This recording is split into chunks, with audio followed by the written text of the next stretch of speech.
Hey guys, I know it's been a long time since I've done a video, I've since I've talked to a lot of you, if you know me personally. Um, I just needed to take this moment to say a couple very important things that may or may not be relevant to this channel, but I need to get them off my chest and are relevant to my life and the mission of love and uniting people, this battle for love. And I just watched Isaac Kappy's final video. If you don't know who Isaac Kappy is, or if you didn't before yesterday, the 14th of May in 2019, I have done a couple videos talking about him. He was someone who did come forward within the SRA and child pedophilia and abuses against children by Hollywood elites and the Illuminati and so on and so forth. You can do your own research or watch some of my previous videos, or it's a complicated matter, and it's not something that I really want to talk about specifically right now because I'm still processing. I'm hearing the news a day late, and I'm still processing the really deep and I feel very important message that he did leave in his final broadcast. And I'm still processing that, as well as processing, my thoughts on other information I had heard about him before any of this happened as to, who he was and what his true intentions were. And so maybe one day I'll talk more about it. Maybe I won't. Maybe it's just something I will work through. But what I did want to share with is that his message touched me very deeply. And I'm going to share the link below for his final video. It is, it's an hour, so it is a little longer, but in my opinion, I think it's well worth the hour. And if you can just sit and listen with an open mind and let your heart be open to what message is hidden within it for you, I think it's something that could really affect a lot of lives and would be a huge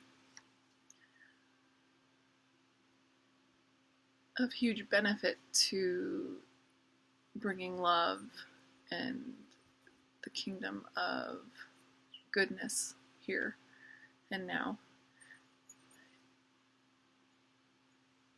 But for myself personally, something that really comes out in his message is doing your own shadow work, shadow boxing, dealing with the darkness and the evil within you, within ourselves, and really not losing sight of what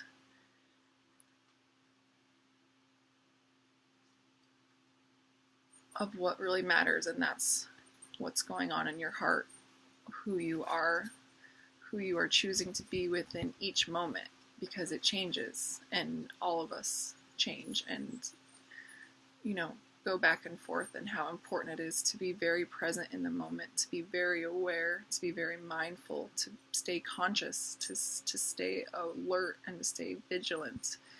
And regardless of your belief system, your spiritual beliefs, again, I think there's a lot of truth to be found if you are someone who is genuinely looking for love, who is genuinely looking for self-healing, who may be battling with darkness.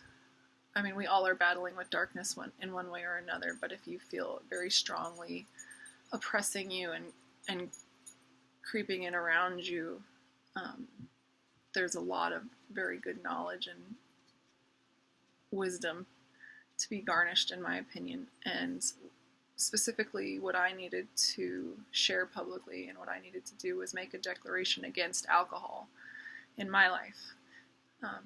while I do believe that it would be possible, and it is possible, for me to gain some control over my addiction to alcohol and my ability to, it's just, I do believe that I could do it, and it is possible for myself, but more importantly, it's just not even worth it. It's not worth the gamble. It's not worth it's a risky, risky game.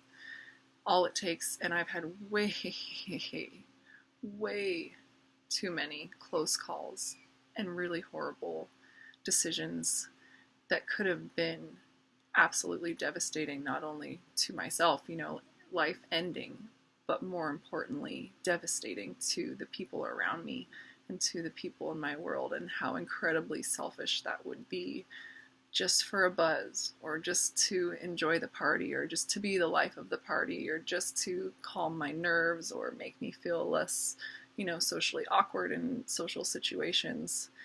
There are many reasons, but that it's not even close to worth it, and I don't know why it's something that I continue to selfishly choose and to stupidly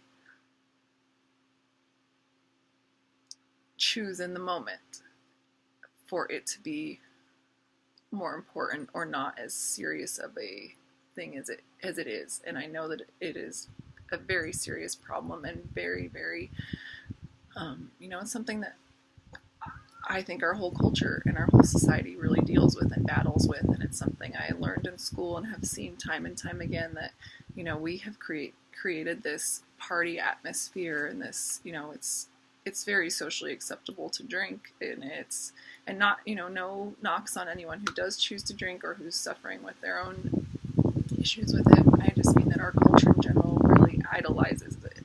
You watch movies, it's all about partying, and it's so fun, and it's great and wonderful, and it can be in moments and in the right places.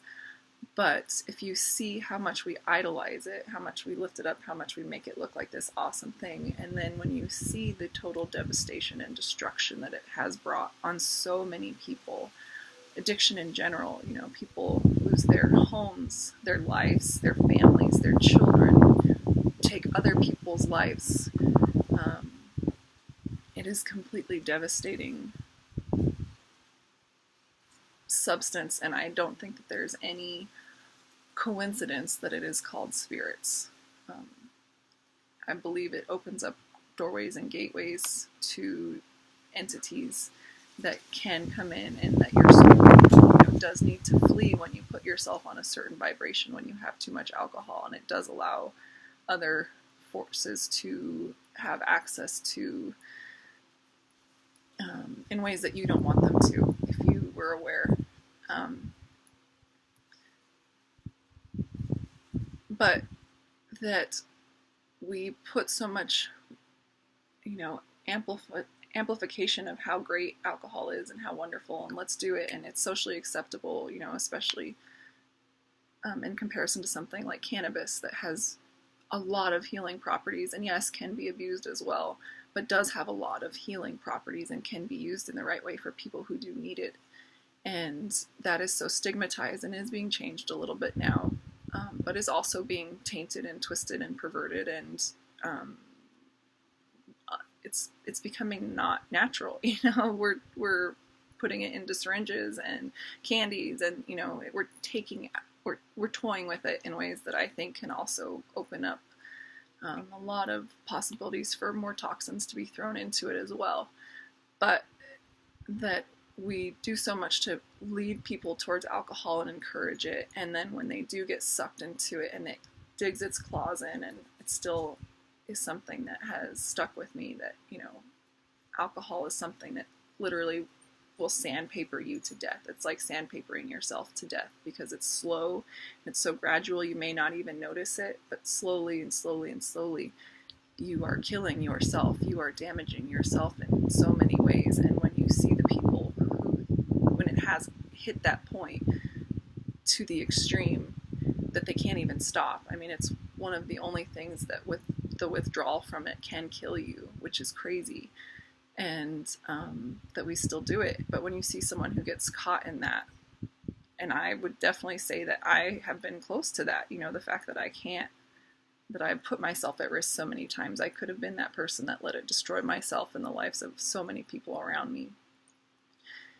It's sad to me that we don't do more to help people and to shine the light on the devastating side effects of alcohol and alcoholism. And we just kind of kick those people to the curb and just, oh, they're weak, they have an addiction, you know, and judgmental on whatever end of the spectrum it may be. And so I just needed to tell everybody that I love you, and I love myself, and I love myself more than the risk of alcohol, and I love you, and especially to everyone. I love everyone, and everyone is in my family, and everyone is, you know that. Having a child will change you so much, and having people in your life who genuinely love you so deeply and unconditionally is such a beautiful and moving thing. And it, when you really think about the selfishness, when I think about the selfishness that it requires for me to choose alcohol over the people that I love, and especially my daughter, sweet Mia, I love you so much. And if you ever watch this one day, I love you so much, and I choose you. I know you need me here. I know I won't take that away from you on my own. Okay? Sorry, guys.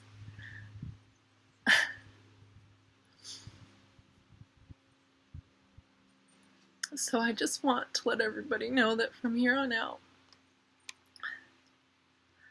May 15th, 2019, I'm done with alcohol completely. No more alcohol for me. It's not worth it. It's not worth trying to figure it out just so I can have a glass of wine here or there or enjoy some really nice tequila. It's just not. And I know before from my moments of sobriety and, my pregnancy, and, that once you let it go, it really isn't that hard, and it's not that big of a deal after a while. You actually feel great. You realize how great you feel, and it opens up your body to healing and health in so many ways. And I can only imagine. I mean, it does no good. It doesn't do enough good for me to outweigh the bad by any stretch of the imagination. And I'm done. I'm seriously done. And I do this video as a, what's the word?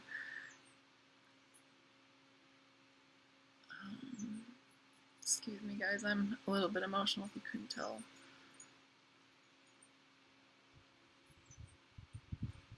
Accountability. As accountability for myself so that I can have my loved ones around me know that this is my true desire of my heart, and that by other people being aware of what I really want, it will shut the door for the temptation to have that one glass or that one shot or that one whatever, because it's just about integrity. This is what I want, and I'm proclaiming that to everybody so that I can it's just definite, it's finalized. And I just really want to thank Isaac for his words, and I'm so sorry. I really do pray that he finds his rest and that he does get his chance at redemption that he asks for. And I don't know what this crazy thing is that he said that he did that is so major that it has warranted everything that it has. I do believe we'll find out one day, maybe we won't, and regardless of whether it's genuine or he was, already, knew he was committing suicide, or if it was an act or whatever, for me personally, watching it was very powerful and very moving, and that's what matters most about it to me. Again, I will maybe, after I've had more time to process it, or maybe as more information becomes available, I'll have more thoughts on it or share more with you, but I can't take away from the fact that it did move me tremendously, and I really hope and believe that it can do a lot of good for a lot of people if you feel led or open to watching it. And I, regardless of what information comes out that he did, it's not going to change the fact of how it affected me now. And it just reaffirms to me something that I've been battling with and thinking about and talking with lots of people, and have gone back and forth with sobriety and, and partying like crazy. This is what I needed, and I want to thank you, Isaac, so much for inspiring that final step and putting it into words that really made sense to me enough that I can choose myself, I can choose life, I can choose to be present, to be aware, to be vigilant at every single moment. And you can't be vigilant at every single moment and in the moment when you are getting that intoxicated. It takes you completely out. And this battle and this fight, especially for the kids and the against the darkness and the evil in the world, is way, way, way too important to be messing, to even be tuned out for a minute, and to even open that door up for a second for the enemy to dig the hooks in, because the hooks are easy to get in. And, especially darkness and evil surrounds us all and where we live. But, being out here in St. Thomas, as I've told you, this is where Jeffrey Epstein is. This is where Pedophile Isle is. This is where a lot of really nasty, dark, satanic stuff goes on. There's ley lines here. There's a lot of history. There's a lot of strangeness. It's just not a place you can feel. You talk to people who are sensitive, you can feel a lot of darkness around. There's a lot of really dark history with the slavery and the Danish and things that I won't even go into, but that there is healing that is happening, and I do genuinely believe I'm here to help play a role in that healing. And I'm honored and I'm humble, and I want to continue to be on that mission while I'm here, no matter how long that may be. But it's somewhere where I know I have to be super vigilant and aware, and choosing to make stupid decisions for the moment could really jeopardize a lot of things. So I'm done. Don't worry. I hope that if anyone knows me, I always still go out and have fun with everyone, even as a sober friend, and it doesn't change anything. So I hope you guys will not see me differently if you do. I understand it may be hard for some people to look in that sober mirror if they're dealing with their own desire to maybe not drink, or to make them, I just want you to know it. I understand if it does change things for you, and that's okay. This isn't for you. I hope that you find what you're looking for, and I will still always love you, and you're still always welcome in my life, and I will be here for you if you need help, or if you whatever, you understand. And I think that's it. I thank you guys for listening. I thank you guys for, if you watched the video, for watching the video. I pray that you will hear what you need to hear from it. And I pray that it will not bring any darkness or any negativity to you. And if it does, I apologize, and just follow your heart. Be vigilant. Be present. Know yourself. Know the good in yourself, and especially know the darkness within yourself, so that you can integrate that into who you are and truly become the person that you want to be. And with that, I think I do hear my little munchkin waking up. And again, Zamia, I love you so much. Everybody, I love you so much. We've got this.